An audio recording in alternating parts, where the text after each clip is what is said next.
Hello, everyone. I'm Al Neely. Welcome to Listen Up Podcast. Today, we're here with Megan Stover, and we're going to talk about estranged families.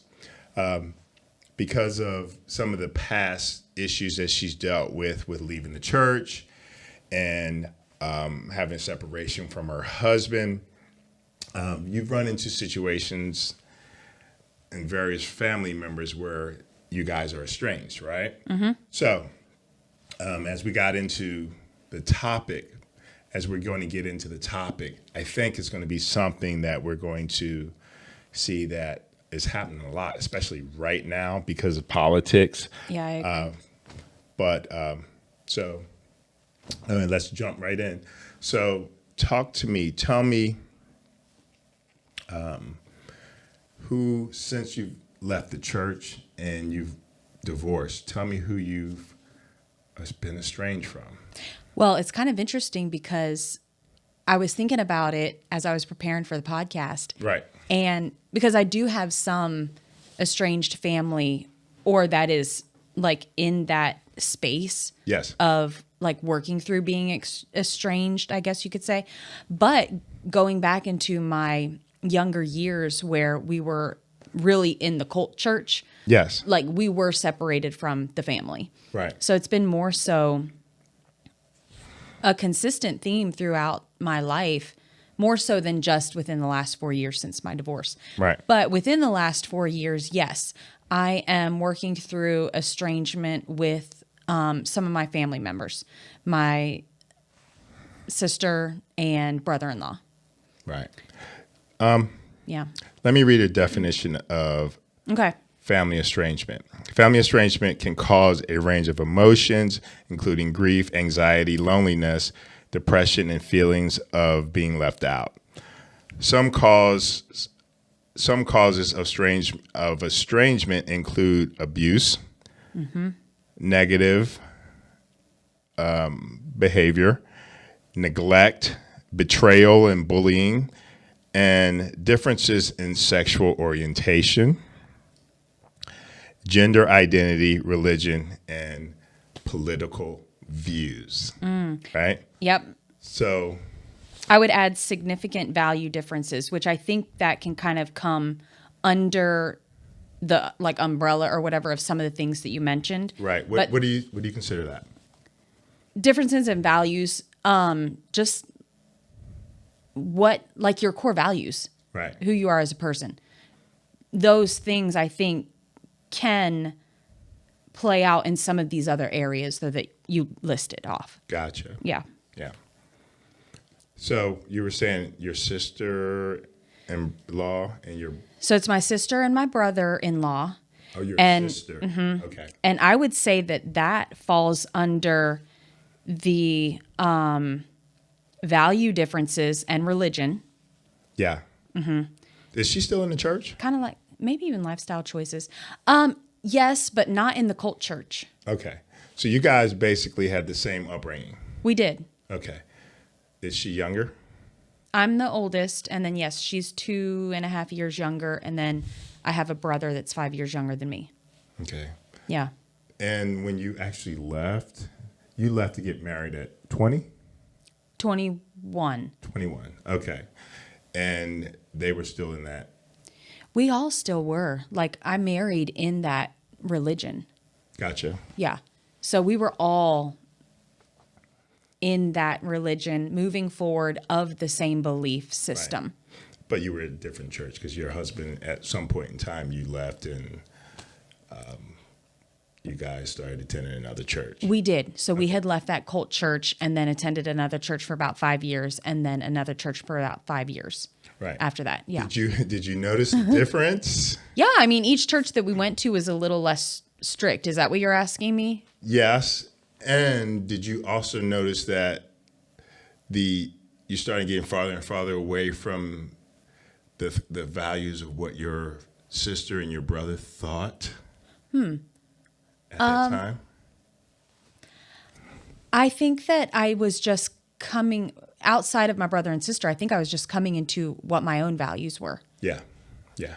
Outside of religion, outside of family, outside of culture, outside of society. Like, what does Megan want her own values to be? Right. And as I worked through that, Yeah. I made decisions. Right. And as I made decisions, some people don't like it. It's hard. Change is hard. And so, yeah, the repercussions of choices that I made were uncomfortable feelings within the family because of change. Gotcha. So how would you say that's affected your relationship? Are you and your sister close now? Well, no. Okay. So over the last 4 years, there was a slow decline in the relationship. And as the relationship declined and there was less communication, Right. there was just less communication overall. Right. It became uncomfortable. She didn't want to ask me really about, like, at least this is my perception of it. I wasn't asked like about me personally, like, how am I doing? She would ask about like the business and my daughters, but that was it. And so it was very shallow. Have you ever talked to her about it? Or you're not that kind of person? Not that. I do love deep conversation. Really? I do love deep conversations. Okay. Have I mentioned it that way to her? No. Now, over the course of time, as our family was working through the divorce, because I'm the first one out of the family that, like the really close, I guess the people that we have been the closest to, Right. that has gone through a divorce. Yeah. So as we were navigating that as a family and working through that, I would say that I became stronger within myself and started setting up boundaries for myself.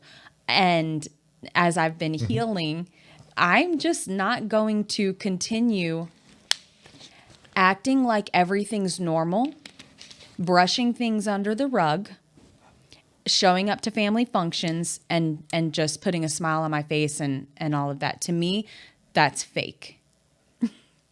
And so I want to have a conversation. Let's talk about it. And so I did reach out to the family and tried to have a conversation. Like, we have a lot of, you know how it is with families, you have a lot of history. Yeah. And when you don't talk about things for years, they build up.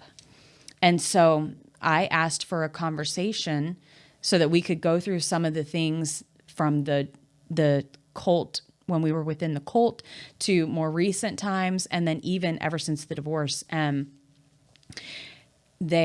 My sister and brother-in-law never got back to me about like when they were available to set up a time to meet for lunch and to have this conversation. And so time went on. Over time, I'm like, okay, I'm not going to keep just doing and being the same. Right. I'm going to create a boundary for myself that is healthy. Gotcha. And so that's where I'm at. So did you ask to have that? Was it an entire family? So was it your parents and your 2 siblings and their spouses, if they're married? Like, did I ask to have a conversation with everyone? Yes. No, it was just them. It was just my sister and brother-in-law. I've had individual conversations with my mom, and I've had conversations with my brother and my sister-in-law. And so with them, there's nothing right now that has been left unsaid. In families, you want to be seen, you want to be heard, and you want to be valued. Right. And when you're not seen and you're not heard or valued, what's left? I don't know. Right. Right. That your family's supposed to be a safe place. Correct. Right. That's supposed to be a place of protection. And Correct. For those that don't have that, lots of times they're seeking that. And they, so to speak, they look for other ways to make them feel comfortable, find family. That's why people, they join gangs, They fall into cults. They do things like that. So, yeah, I can. To me, family is very important. Yeah. Right. Extremely important. My family is my mom's side of the family. We're really tight knit. They've gotten older, so a lot of them have passed away. And I'm learning now my father's side of the family is massive, right? And we're all connecting. So it's just a good feeling. So having that place where you know you can be safe, Correct. you're supported, does make a big difference. It does. Right. So, well, go ahead and finish. No, I was going to ask you, so go ahead. I was going to say, that's not the way you're feeling, right? No. Okay. And the other word that I wanted to add was Yeah. accepted. You just want to Yeah. be accepted for who you are.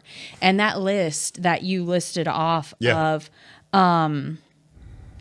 what was it? It was the reasons why there can be estrangement. Right. Some of the causes of, yeah. Correct. Like just being accepted for who you are and who you want to be. Right. And I think that sometimes, and this can go into politics, it can go into like your gender identity, it can go into your belief system, it can go into your lifestyle choices. Right. I think that we want to be able to feel safe and accepted for who we are, regardless of any of that. And when you don't feel that with your family, As an issue. correct. And then yeah, you start to create these boundaries to make you feel safe. So have you experienced family estrangement? Yeah. Probably with my daughter. Okay.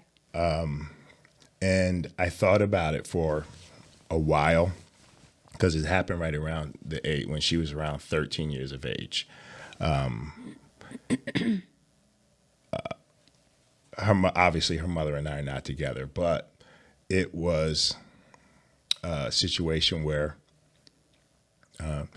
we tried. We weren't going to make it, and what wound up happening is wind up not liking each other. Okay, we tried to be amicable Sure. to raise a child, Right. but as time went on and my daughter got older, I feel like I guess she was forced to take sides for whatever reasons they were. And so that's a challenge, Yeah. you know. But one of the things after she got to be 18 years of age, I realized that, you know what, she's an adult. She's free to make all of her own choices. Outside of what I can do about the situation, there's really nothing I can control, right? So I don't know if you've gotten to a place where you are in your relationships where, you know, you can't control the focus of their mind. You can only control what you can focus on. Right. And you have to keep yourself in a good, positive mental state of mind. Correct. So have you gotten to that place? Well, before I answer that, I think that's the point of the boundaries, because when you continue to place yourself in those situations around people that don't accept you, you're constantly dealing with feelings of shame and judgment. So when you create the boundary and then you no longer, at least this has been my experience, you no longer let yourself in that circle, you don't feel those negative feelings anymore. And so I think that since I have stood up for myself and created that boundary, yes, I feel better on one side of it. Yeah. But then some other notes that I wrote down is like, you still go through a grieving process because you're grieving Yes. Yeah. what you wanted your family to be or look like and Right. all of that. Right. And I think that I have been working through that now. But I did just recently reach out to her. How'd that go? She told my sister-in-law, the one that I have a really good relationship with, that the family was going to do something for Christmas and to let Megan know. And so when my sister-in-law told me, I thought, okay, this may be an opportunity for me to reach back out to her and Yeah. say, what did I want to say? I wanted to say that I appreciate you inviting me to the family dinner, and I'm like interested in coming, but we need to have a conversation. And so I did, and she has since responded, but I have not responded back to her yet. I've had a rough few days, and like it's crazy that we're talking about this because I'm really like right in the dredges of this Really? all unfolding. Yes. Wow. But yeah, so I haven't responded because it's been a tough few days, but I was proud of myself for like just reaching back out and kind of starting to open up that conversation again. Yeah. But it'll be a slow process, and I still may put up other boundaries depending on how things go, because sometimes you will notice, and this goes for any relationship, people can say one thing, but then if their actions don't follow what they're saying, you wind up putting those boundaries back up to protect yourself. So, and the reason I say that is because my sister did come to me about a year after my divorce, and she apologized for how her and my brother-in-law had like acted and reacted from the whole situation. Mm-hmm. But then nothing changed. And like our relationship didn't change.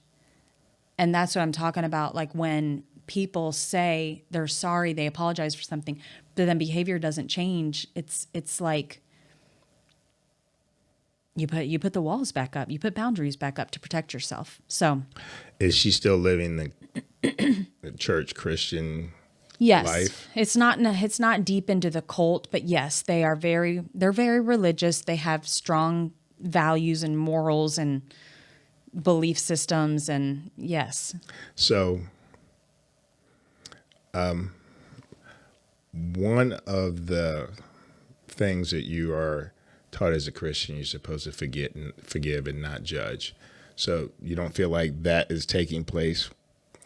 No. And another question that I would like to ask my sister is, Yeah. from my position and from what I'm observing, I don't see them treating some of their other family members the same way as I have been treated. And there are other family members on my brother-in-law's side of the family Yeah. that have been through a divorce, that live a different lifestyle Right. that they want to live. Yeah. And I see acceptance on that side, but not acceptance with me. So, Do you think maybe, I'm not trying to get too deep into That's okay. it, but have you thought about maybe birth order has something to do with that? I mean, the way interesting question. yeah. I don't know. Is she the middle child? She is. Okay. So I don't know if you know anything about birth orders, but my oldest sister is like very protective, right? So I don't know. Perhaps that could be a thing. Maybe. Yeah. I don't know. Yeah. You won't know until you have that conversation, huh? Correct. Correct. Hopefully you'll have it. Yes. And again, the conversation just going back to wanting to be seen and heard Right. and validated. Yeah. Wow. Yeah. Yeah. So going back to your daughter, Okay. that was 13. She was 13. And Well, how old is she now? She was 13 when she said that she didn't want to have anything else to do with me. Mm-hmm. Right. How old is she now? Yeah. She is 26. Well, she'll be 20. Yeah, I think she's 26. Yeah. And when was the last time you spoke to her? Oh, probably just before the pandemic. And how do you feel about that? Now, I'm fine with it because she's an adult. Mm-hmm. She made her decision to do that, and I'm fine for a while there, I couldn't figure it out. I was very perplexing why she felt like that. But she has her reasons. I just wish that we could have a dialogue as to why she has those feelings. But I don't know. Maybe she still thinks I'm the same person that she was when she was 13. I am completely different now. Yeah. And I'm fine with it. I wish it was better, but I've learned over the years, and then actually talking and having the podcast and just dealing with other people, people from the mental health. Yeah. You shouldn't put yourself in a place where you're feeling guilty about someone else's decisions that you can't make a decision and you can't change their mind about. Right. So, You have no control. Right. So I got to that place. So, I mean, it's nothing I can do about it. It's So- interesting because we're having this conversation and you're on the one side of the estrangement Yeah. and I'm on the other side. Yeah. So it's kind of, I guess, interesting that we're able to share from our own perspective Right. on it. Yeah. Because there was a point in time where I did block my sister Ooh. and blocked her on all social, blocked her phone number, Yeah. and blocked my brother-in-law. Yeah. But right before I decided to reach back out to her, like I unblocked her. And so, listening to you talk about it and talk about like feelings of no control. And I'm sure even at the beginning, it's almost like maybe you even wanted to do, I don't know, did you want to try to fix it? Well, I didn't know how. Okay. I didn't understand. So it took me a while to figure out and process why she felt the way she felt. And then it took me a while in a process to figure out after I found out, I started processing it in my head, most likely why she thought and felt that way. Then it took me a while to say, okay, I had behaviors that caused that situation. Yeah. And then I processed that, and this took years. And then I processed that behavior, and then I went, well, if she has that belief, that is true for her. But if you don't open up the door to figure out if anything's changed, Right. then you don't know what that person Correct. is like. And then at that point, I decided just to let it go. Yeah. There's nothing I can do about it. Right. Yeah. So I don't hold it. Well, I'm glad you've gotten to the place where you are able to just live your life without Yeah. that. I know I Yeah. figure you will want it resolved, but Yeah. you seem Yeah, like yeah. you're in a good place. Yeah, yeah. One of the things I do have is I have a very, very big and strong family. We have a lot of family events and Yeah. relationships, and we're all really close. And they pour into me. I'm everybody's uncle, so I get my nieces and nephew, Uncle Al is, so I get love from family. Yeah. It's not like it is from your child, of course, but I do understand Yeah. that relationship that family has, which is feel for you because that's a lot of things that you're missing. How do you feel? It's still very fresh. It still is. Okay. Yeah.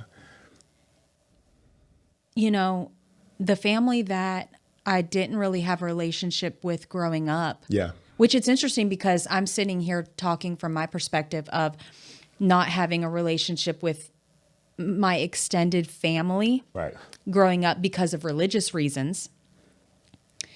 But yet you're sitting here sharing that you're just now finding this whole side of your family that you're getting to meet and learn and Yeah.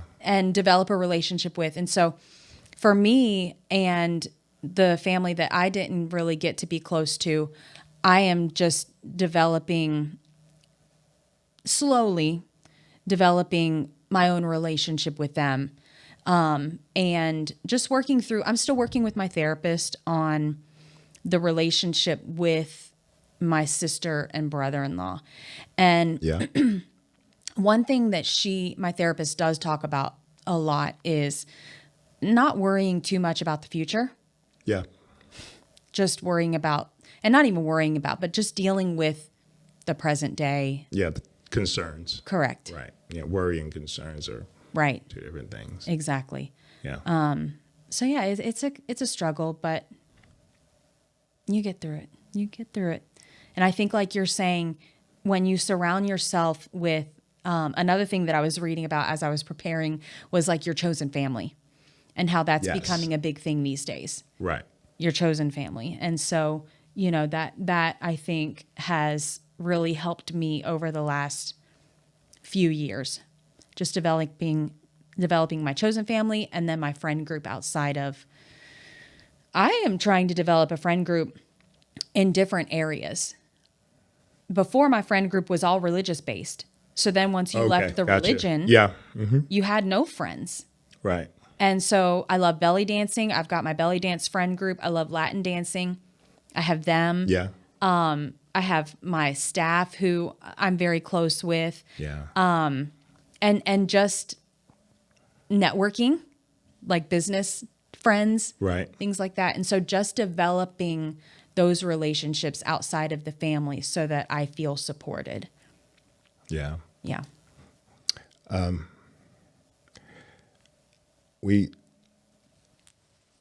In the past, we kind of glossed over some things. Mm-hmm. Your relationship with your parents, what type of abuse would you say you've experienced with them, and have you resolved those issues? Let's just talk about what type. Was it mental or I was it they? Go ahead. I think that it would run the gamut on mental, emotional, physical. Oh, really? Mm-hmm. Wow. Because the emotional was the non-acceptance and the manipulation and only feeling accepted when you were following the rules and doing what you were supposed to do. And I think that also comes a little bit along with like the mental and the indoctrination and all of that. And then the physical, which a lot of people in our generation dealt with physical abuse. Right. You've got the way that they corrected us when we were young was through spankings. Punishment, basically. Corporal punishment. Yes, Yeah. yes, Mm-hmm. yes. So that is more so what How do you feel about that? It's interesting Do you because think it's an effective way to do things? no, but I don't have the answer for what the effective way is. I know, and I think about that all the time. Right. And what I feel like what it leads to is the society that we have right now. That our only solution to deal with something, or our initial solution, is violence. Right? Yeah. And Yep. and over the years, the violence has just escalated to the point where somebody just pull a gun out Right. and shoot at you, Right. and then we'll ask questions later. Right. Right. So I think it's not such a good idea, and you just see Yeah. as you have the decay of your morals with each generation, then you just start to see it escalate. Yeah. So I'm a big believer you can't go back to make things better. So, No. Yeah. but go ahead. Well, So we were talking about the abuse, we were. right? And then those are the things that you had to deal with. Have you ever confronted your parents about that? Well, my dad had a stroke 6 years ago. Okay. So And how it's- debilitating is it? Well, he lost his balance, so he pretty much lives in a recliner. He's on a feeding tube, and he can't swallow. So, and like as the time is going on, it's becoming apparent that his mental capabilities are declining. Gotcha. So there are certain conversations that I will not have with my dad Gotcha. just because, well, I already know his viewpoint for one thing. And it hasn't changed. Correct. And there one of the things that I wrote down when talking about like family estrangement was in trying to reconcile was like empathy. Yeah. And like I don't feel that from my dad at all. And so, but then another thing I wrote down was talking about was like different generations.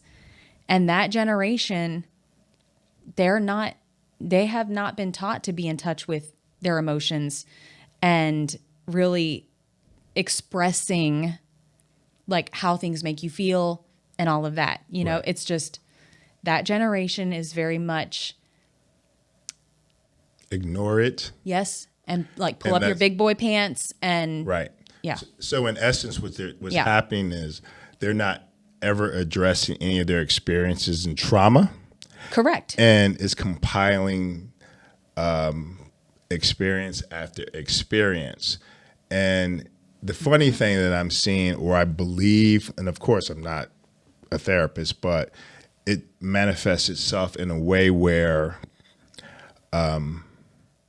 it comes to abuse. And what you'll see with men, especially mental abuse, we don't necessarily have the ability to communicate.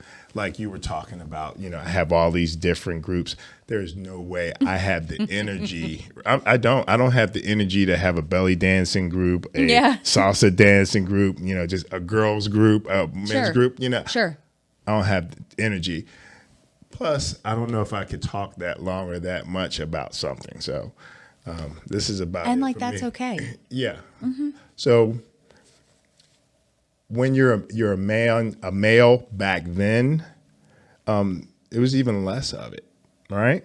So typically what winds up taking place is men have issues with abuse, violence, sexual abuse, or control and domination. So all of those things were really, really an issue for men. It's kind of continued now, but we are able to talk about it now. Yeah. So you're able to fix some of it. So Because more people are talking about it. because more people are talking More people about are talking about it. and So it's becoming accepted. yeah, it's in a safe space, Correct. right? And Correct. you're talking about safe spaces. Yeah. So men have to learn that it's okay. We've all kind of experienced those things, Right. and it doesn't make you less of a man. That's right. So you don't have to gunny sack all that around. Right. Yeah. Interesting. Very interesting. I Yeah. think so. Yeah. But your mom, you think she's been open? Is it since your father's gotten to the point where he's been sick that you're able to have these conversations with her? Was she like that before? I do think that ever since my divorce, I've been able to have a little bit of a deeper conversations with her than I was before. Yeah. Because before, when I was in the religion, Right. you didn't really, I think I was in the same place as what that generation is. Right. You just put on your big girl panties and suck it up and keep it moving. Ignore all the trauma Exactly. and just let it manifest itself. But then also, I was just in a little bubble. right. I was in that little sheltered bubble. And so while I was in that little sheltered bubble, there wasn't a lot happening right. until I got out of the bubble and realized how fucked up the bubble was. Right. right. But yeah, so my mom and I, we have been able to have some conversations. There are some that like I still haven't had with her, and I don't know if I ever will. Yeah. And that's okay too. But we're navigating Yeah. we're navigating it as best as possible. Yeah. So, yeah. Yeah. So, your father, we know there's not going to be any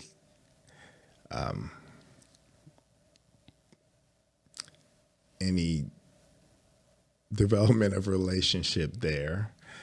I'm wondering if your mom's going, okay, there's a part of Megan that I wanted to be.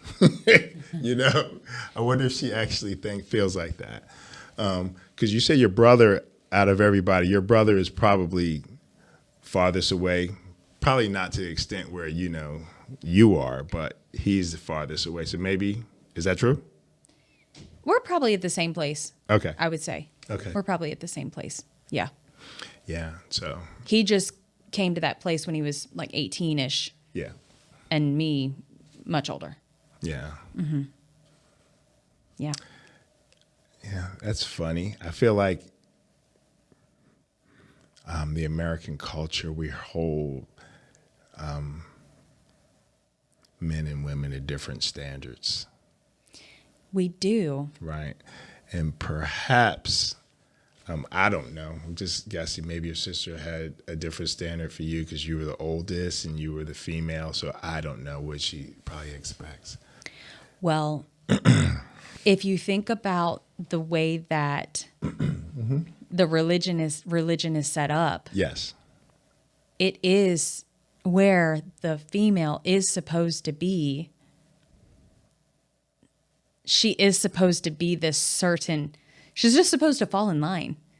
So the fact that, number one, I asked for a divorce, number two, then went through the divorce, and now have been figuring out my own values that are best for me and the life that I want to live. And then now setting this major boundary, it's just kind of like, it keeps adding on. Yeah. Yeah. It keeps adding on. I see. Yeah. What do you think from a man's perspective? Mm-hmm. Like, do you think that within family estrangement that there's a different role for you to play, or how it affects you? No, I don't. But I'm probably in a different place than most men. Mm-hmm. But I can tell you, when I was in church and I had failures, I took them to heart, right? Mm. And I felt like when I had those failures, I was failing my family, and things were so dire because I wasn't able to do something that was expected of me. What I've learned since then is that the longer you live, the more life experiences you have. Mm-hmm. And because of those life experiences, if you're sensitive to them, you'll learn something. And when you learn that, you can make these adjustments. And then, you know what? It's okay, right? Because you're going to have your ups and downs. You know, right. You talked about the fact that you had to go through bankruptcy and foreclosure on the house and things like that. But that's fine, right? Mm-hmm. That's past. Now you're a successful business person and you're about to open up another business. Right. So these are all life cycle things. Exactly. So I had to get to that place, right? But a lot of men can't. I think that's why we have the highest suicide rate of, and it's really high. It's like it's like 3 times higher than women in this country because we can't get to that place as men. So I've gotten to the place where I understand that it's just life. That's the way I look at it. Yeah. Yeah. Thoughts? I had a thought, but then I don't know. I feel like it could go into a whole rabbit trail. So then I didn't say it. Okay. But yeah. So give me a little taste. Go ahead. Come on. So we might have to talk about it next time, but go ahead. I mean, I think that part of it goes into when you're dealing with family estrangement, it's very important. Like we talked about support group. Right. We also talked about the shame and judgment from not being accepted and all of that. And I do think that there are steps that you need to take in order to take care of yourself. And I think that your mental health is one of those. Absolutely. And so it was just interesting, like listening to you talk, because of when you think of mental health, you think of therapy Right. and going to therapy Right. and being open to therapy Right. and talking to professionals who may have a little bit more Right. understanding Yeah. and experience Right. to help you navigate something like this. Right. So, from a man's perspective and a black man's perspective, Yeah. what are your thoughts on therapy? I think it's a good thing. But I think with men, we've been so guarded and we've been so conditioned to think that we have to tough it out. Yeah. That you're not a man if you're not, if you're expressing your feelings. In some cases, you could just simply have a conversation with other guys. And then you can start to realize that you guys are all experiencing a lot of the same things. But men just don't talk to them. Guys don't talk to guys Yeah. like women do. But if you did, you would realize that, hey, he's having some of these same issues too. So I think that's even a good place to start, right?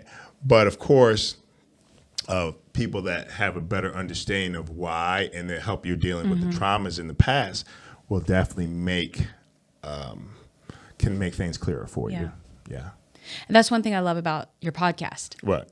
The fact that you bring some of these conversations, you create a space Yeah. for some of these conversations to be had. Yeah, that's the whole point. Yeah. That's great. I'm always asking why. So I always ask why. Yeah. Yeah. So It's good. all right. Any last words before we sign off? Let me see. Let me just look over my notes real quick. Was there anything from you? No. No. I did read that 1 in 4 people deal with family estrangement. And now look at us. Both of us are dealing, the two of us on this podcast are dealing with it. Right. But 1 in 4 people are dealing with it. Okay. Yeah. It's very. It's. I don't think it happens a lot. Let's put it like that. I think so too. Yeah. I mean, that's 25% of people. Right. And and the last, all I've been hearing are horror stories about since the election, horror stories Yes. about families breaking up. Right. The husband not supporting the wife's views, and the husband's disappointed that the wife wasn't supporting it. It's just ridiculous. I'm glad that you brought that up, because I think that the bottom line is the ego and thinking that you're right. And I think that can go back to, and I want to hear your thoughts real quick too. Sure. But like even in religion, it's like we believe that we have these values and they're right. And we can't flex on any of these. Like we can't associate you with you, accept you, because you don't have the same values as us. Right. And do you think that it's ego driven? Somewhat. But I just think people have an affinity to just being in somebody else's business, and judging them. Okay. Right. And you got to get away from judging people. Whatever somebody else's experiences and the way they're living is really none of your business. Correct. Okay. You and nothing you've ever done. You're not the perfect person. No. And you've done things. Everybody's done things. So have some compassion. Yep. And some emotional intelligence, just to say, you know what? I'm not perfect either. I may not want to rock with that person, but I can listen to them. And then this short period of time, I can have a conversation with them, and it can be civil, and they can give me their opinion. And you know what? I can go off and do whatever I want to. We're not there. We don't do that. We feel like someone has to be in a place of hierarchy, and we judge. And that's what I'm saying. Right. And those kind of people, just get away from me. Yeah. Right. Just But get I it. think that underneath the judgment is the ego. And I think underneath everything that you Right. just listed is the ego. Is the ego. Yeah. Because I'm right. Not me. What I'm saying. Everybody's right. Yeah. Correct. Right. My political views are right. My religious views are right. Right. And I think that I don't think that you can have ego and empathy at the same time. Yeah. Well, I don't know. So we're going to work on the empathy. Yeah. Okay. We're going to work on Okay. more empathy. All right. Yeah. So that's it. We did go down a rabbit hole, didn't we? we did. We Okay. went down and came back up. Okay. All right. That concludes today's episode of Listen Up. Thank you, and we'll catch you next time on Listen Up.